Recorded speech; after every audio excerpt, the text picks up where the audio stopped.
It's Season 2 of the K-12 Engineering Education Podcast.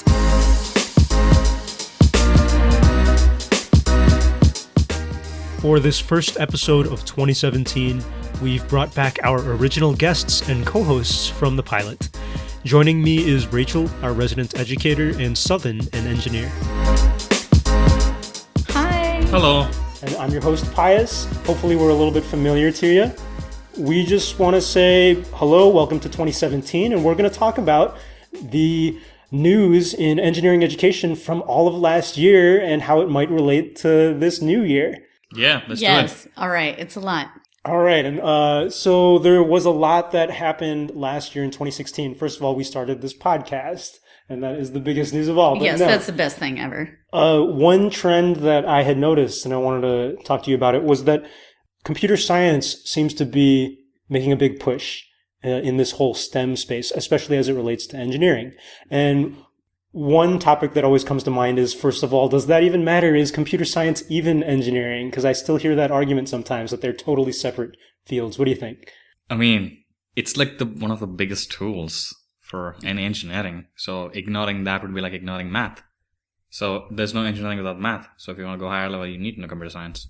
Sure. I think that computer science is it's vital to encompassing a complete engineering education. You have to know some of those skills, whether it's coding or understanding.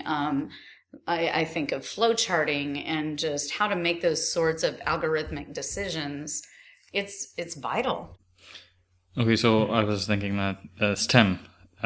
So is it gonna start including C in it? That's what I was wondering. The acronym Science, Technology, Engineering, and Math. I mean, I guess science also includes computer science. Is that the deal? Maybe, yeah. Yes. Where is computer science? Is it in the S part? Is it in the E part? Is it in I the mean, N part? with the amount of push for computer science, it seems like STEM might not be what we're talking about. Computer science seems like a big part of STEM now. STEM C. It's like everywhere. It's part STEM C. STEM. Sounds like a C. like a pill. Yeah. Oh God, we're going to talk about No. acronyms again. But like, back in the summertime, this last July in 2016, the advanced placement people, the College Board, they came out with this new AP test that high school students could take, and a new course that they could take, AP Computer Science Principles. And we saw a news article about it from EdSurge back then. And basically, kids are taking it right now. And they're going to be taking the exam later this year, and they're going to get scored on it. And if they score 5, colleges might choose to give them credit. And so I was talking to some universities, for example, our local one, the University of Texas at Austin. If a high school student today gets a good score on their AP CS Principles class, UT is going to give them some graduation credit if they do not major in computer science. Sure, but I think that's fair because if you look at the standards for what's expected of a computer science major versus the student expectations of the College Board approved computer science principles class, CSP, I am a big fan of 3-letter acronyms, Nice. or TLAs, if you will. And I know that there are people who are not, but I am, so we're going to use them. If you are a student enrolled in CSP, AP CSP, the expectations or the standards that are in that course are not at the same level of what we like to call rigor and relevance as what would be expected of you if you were a freshman or sophomore enrolled in a computer science post-secondary That's pathway. exactly what they said, in fact. And UT wasn't the only one that said that. Carnegie Mellon, there were a couple other university sites that said that if you're going to go into their computer science program, they expect that you basically already You should have these better skills. than that. Yeah. Right. I could see it, though, also being used as, so we are faced, especially in rural areas and poorer areas, with students who are mostly college ready, but they get to college and they may find that they need to pick up a remedial course or two. This could be, if it were offered even at the collegiate level, that sort of bridge that if you have students who want to major in engineering or CS, they could take this course, and that could be that remedial course that they need outside of high school to get them on the right pathway and keep going down that post-secondary path to a bachelor's in computer science. For the benefit of Southern and anyone who doesn't know the American tradition of AP I was gonna, tests. yeah, I was gonna bring that up. So. Yeah. Sorry, no, I need to bring that up now. What, This is a good segue. The AP test is supposed to be this test that high school students take to prove that they know enough to replace a college class. So in theory, if they took this AP Computer Science Principles class and did well on this test, they've just proved to all these colleges that they could skip this class. Interesting. Is it the entire country or just Texas? Yes, the College Board runs all of the AP. You've heard of advanced placement or AP testing in American high schools. And so you can take AP Biology or AP Chemistry or AP Organic Chemistry, AP US History. You can take AP Computer Science A and B, which is different from AP Computer Science Principles. Okay, so it seems like the entire country is pushing computer science into... I think so. Yeah, and I think the College Board is kind of jumping on that. Yeah, Yes. it's fulfilling what people kind of were asking for. There's a need, Yeah, and AP has jumped in. pulling in our engineering vocabulary. Yes. Cool, So- that makes sense. Why is... Yeah. Well, and it's a consistent, viable way of making this happen. So instead of 50 different states with hundreds or thousands or tens of thousands of different school districts trying to find their own solution, then the AP board or the College Board has stepped up and said, we have a certain set of criteria or set of standards. You can follow these. You develop a curriculum. And the teacher comes to training, and then when your students take our standardized test, you're meeting multiple needs simultaneously.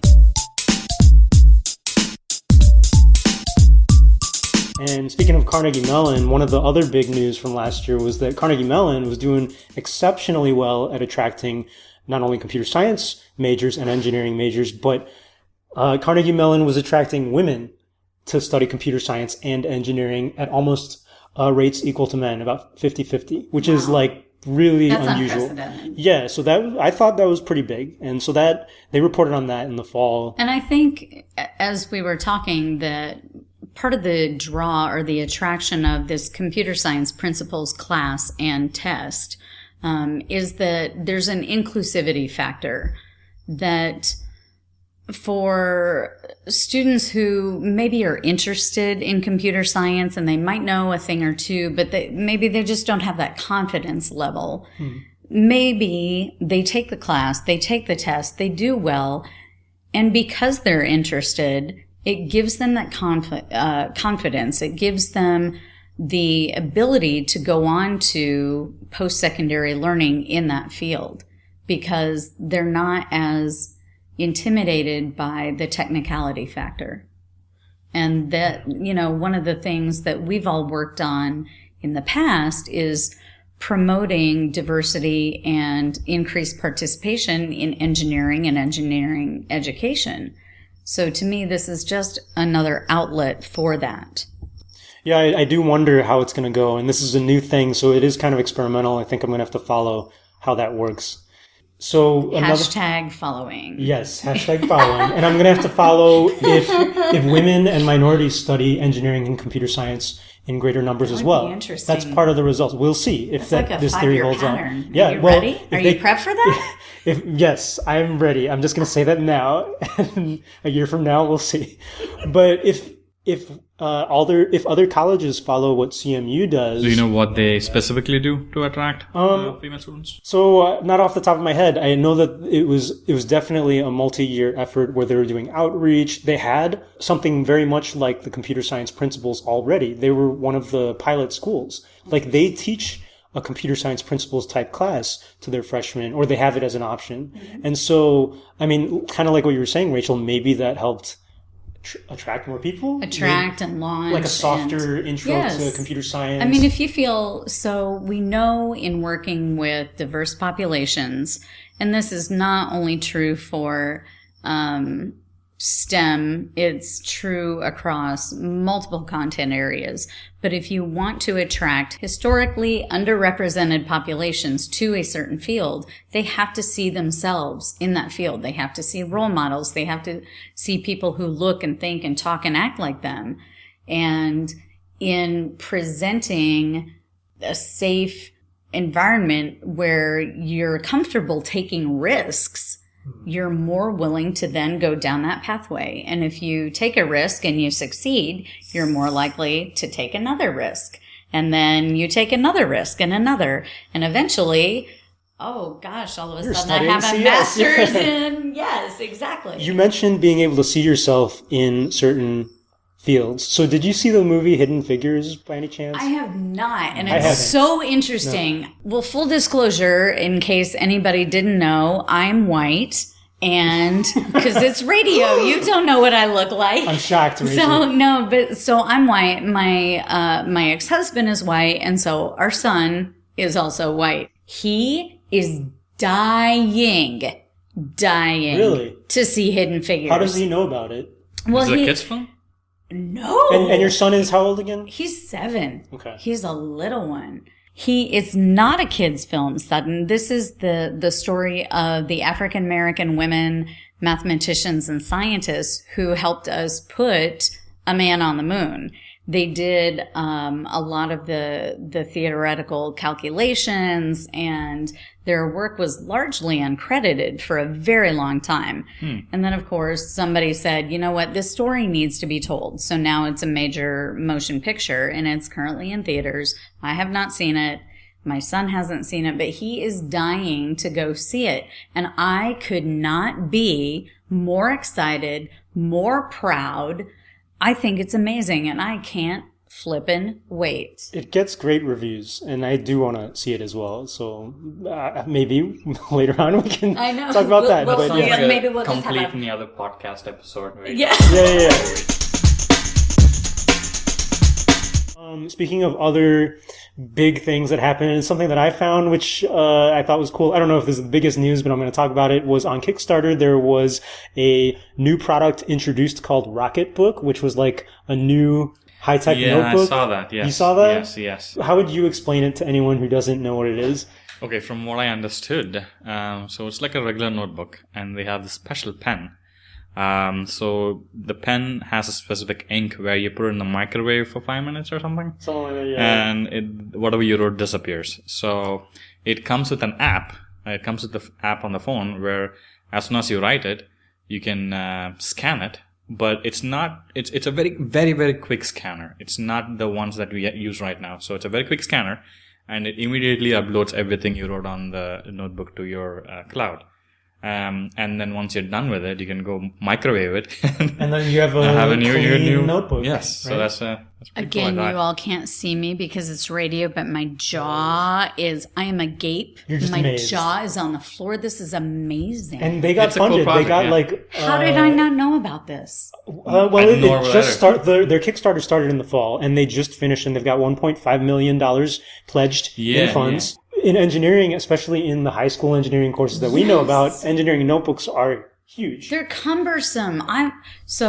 Former teacher, and I worked at mostly large school districts. If I had taught engineering in my former school district, the last enrollment that I knew of for engineering participation at that school district was one teacher teaching 5 classes of engineering, each class having close to 30 students. And then she had another class of something else.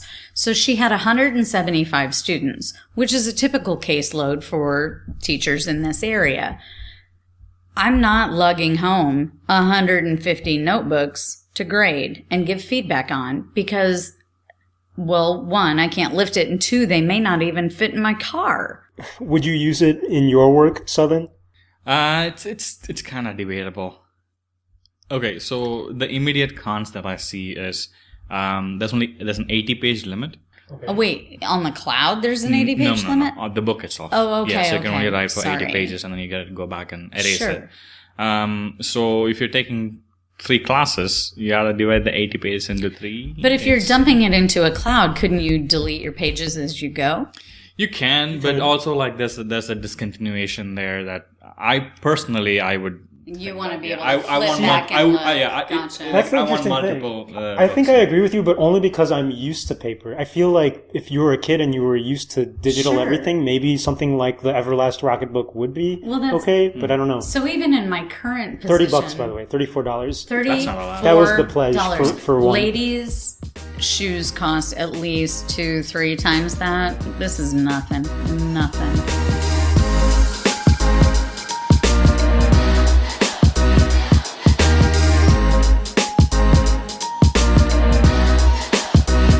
Hey, it's Pius. Just an update before we tackle part 2. If you're listening, I hope it means that you like what I'm doing here. And if you do, please consider pledging a financial contribution to the show at Patreon, because that'll let me continue into Season 2 and beyond. If you haven't heard of Patreon, it's like a digital tip jar for people who create stuff. And in my case, my studio, Pios Labs, is creating the K-12 Engineering Education Podcast. Even $1 a month will help me cover the costs of web hosting, getting equipment, transcribing, and all the other pricey stuff I need to keep on sharing this project with you. So check it out online at www.patreon.com/PiosLabs. That's PATREON/PIOSLABS. It's also linked in the show information. Thanks, everybody. Now, on to part 2.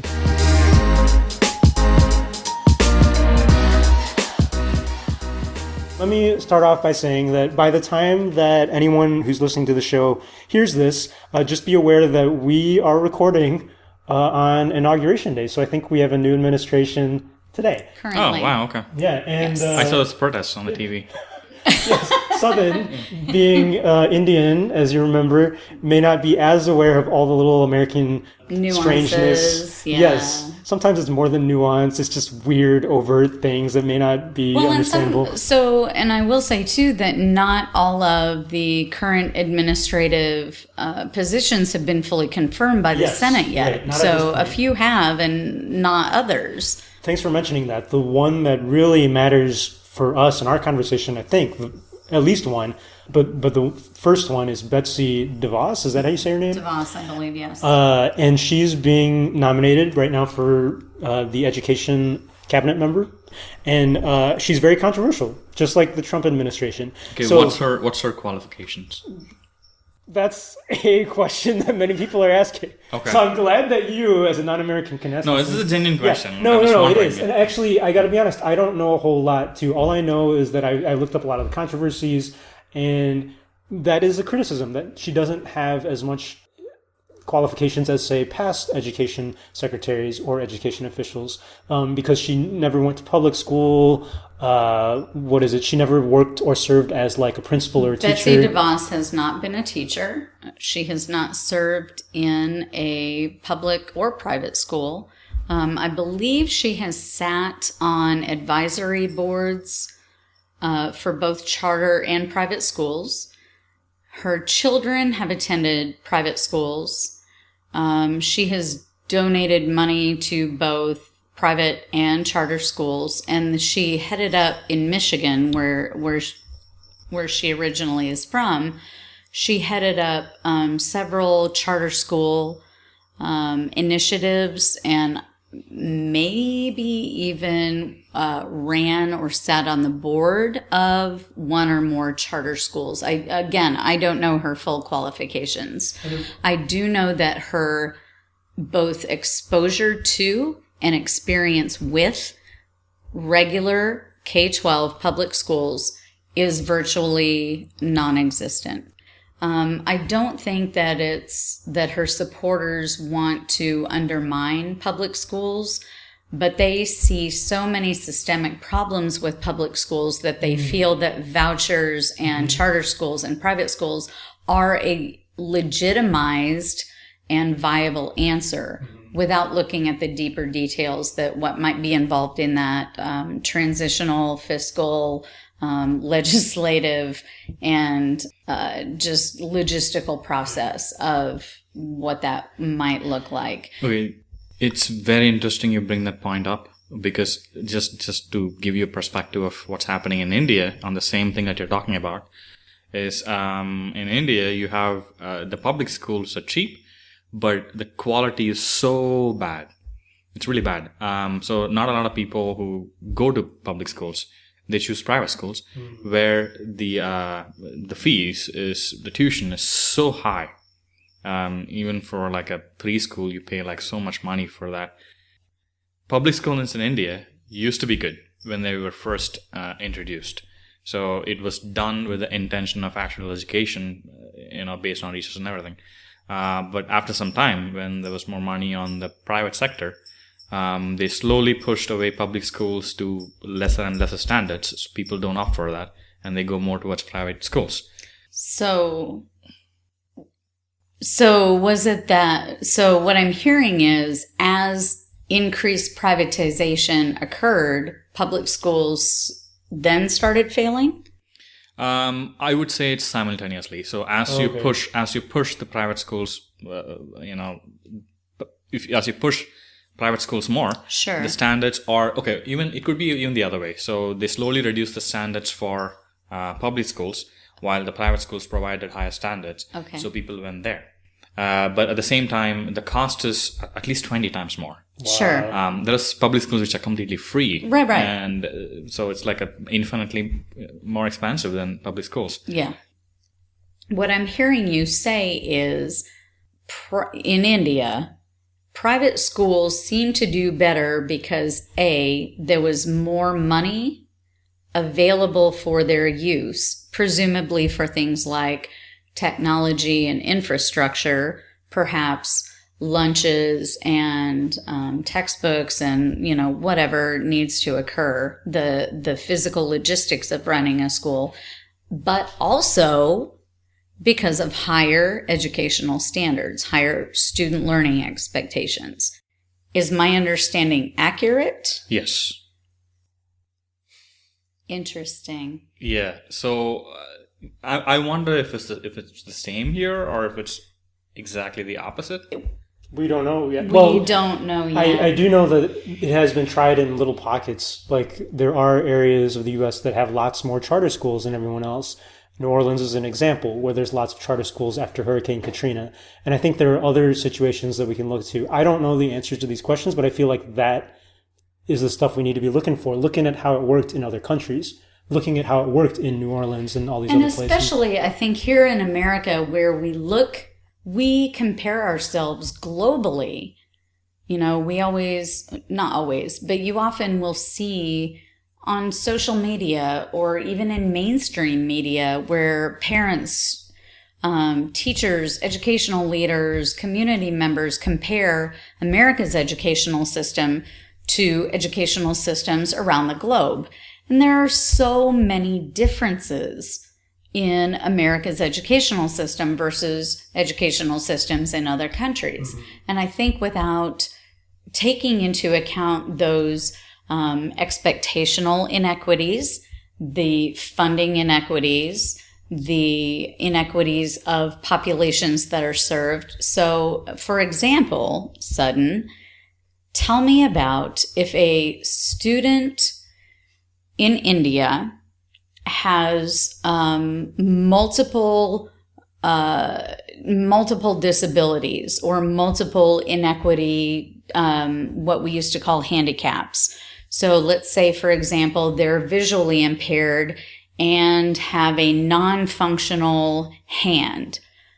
How would they be educated? How would that child go through the educational system? Okay, so for the issues that you're talking about, there are solutions in place, even in the public or private sector. For example, if you're blind, you can actually ask somebody else to write the exam for you. They have provisions for that in the public schools. But in terms of other disabilities, I think it's more about how much money you have. It all comes down. You gotta understand India is a completely different economic. We should have you listen to the old episode that we had with someone explaining this. Yes, so it's a completely different. This is a great conversation. Yeah. So even in the private But I think in the private, if you pay money, you get better you services. get better services. Okay, or you get more services. You Yes. have more access to a multitude of supports. Yes, because it's private, right? So in public, you can only access what they already have. And they aren't giving a lot of money to the public sector, I'm sure, right? Or not as Not much in money. India. Yeah, I mean, right? Not it's- in India. Yeah, exactly. So in fact, it's really bad. It's not even like they have because in terms of the funding itself, I think public schools in America have a big slice of education funding versus the budget for India. Sure, nationally you're talking. Even right? in terms of percentage, including even if you take into account the population. Sure. But my only concern is the current political scenario. Is that what's the agenda there? Is that on one side you have the AP computer science courses pushing towards more, and what CMU is doing, pushing more women into engineering, computer science specifically. On the other hand, you have a political system that might not be Might not encouraging support this. that. So Yeah. what's going to happen? We take a step forward, take 2 steps back. Yeah. I listened to a podcast from EdSurge again, just very recently, where they talked to someone, I think it was like the STEM coordinator from the Obama administration who's just leaving. But basically, his view was that this incoming Trump administration is probably going to go for their agenda of no longer having a strong federal government overseeing education. There will no longer be as many federal programs for education. They are not going to push Common Core as much, et cetera, that kind of thing. So does that translate to pushing more private? Well, so that's the thing. His view was that it could be viewed good or bad because on one hand, you're getting less support at the federal level. On the other hand, you could view it as, well, now there is a much, much greater opportunity for states to be a leader, for people within states to be a leader and establish their own programs, at least for people in their state. So I don't know. And this is where it gets super complex. And my personal thought and opinion on this is, even if I raise my child in a certain part of the country, I cannot guarantee that my child will remain in that certain part of the country forever. And even if they did, I can't guarantee that, let's say I raise them in a certain part of the country where they can receive a K through 16 plus education. That doesn't mean that they will necessarily still be able to give back to their community in a meaningful way. I need for them to be exposed to other opportunities and other experiences in other places so that they are well placed and prepared to be globally functional. And when I say globally, I just mean globally in terms of universally able to adapt, to understand, to move fluidly within multiple environments. So if I raise my child in a small town in a rural part of the country where there's a history of mining and farming, that's fine. And I grew up in a place similar to that. It's a great place to raise a child. But if their best opportunity for college and beyond is occurring outside of that area, they need to be equipped to be able to go to that place and adapt and function and learn and grow and develop, because perhaps what they do in that new environment can come back and impact and positively affect the community in which that child was raised.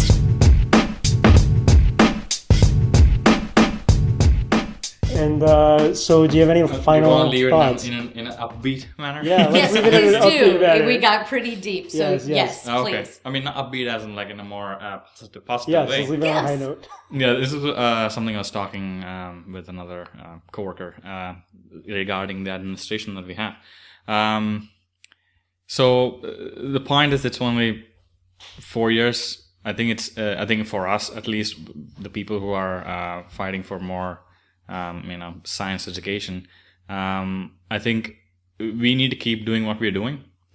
Because if we stop, then we could be the tipping point. Right? What we are doing right now, including the listeners, like whatever teachers that we're listening, what you're doing could literally be the tipping point. So what we're doing is very important, and we just need to keep doing it.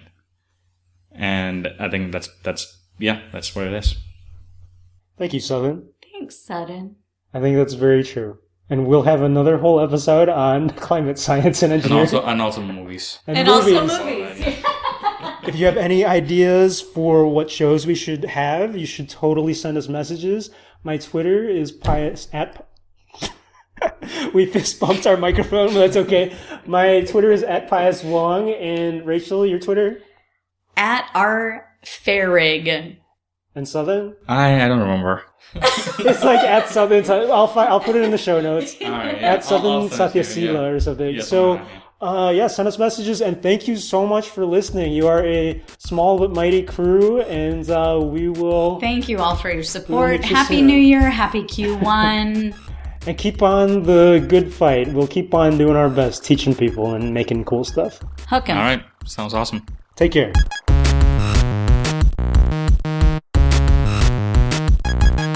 Check the show notes for this episode for links to any of the things we mentioned here. Let us know how we're doing by tweeting us, as you heard. Remember to subscribe to the show and leave reviews and comments on iTunes, Stitcher, SoundCloud, and Facebook. Get the details at the podcast website, k12engineering.net. Our closing music is from Late for School by Bleeptor under a Creative Commons Attribution license. The K-12 Engineering Education Podcast is a production of Pios Labs, and you can support Pios Labs at patreon.com/Pios Labs.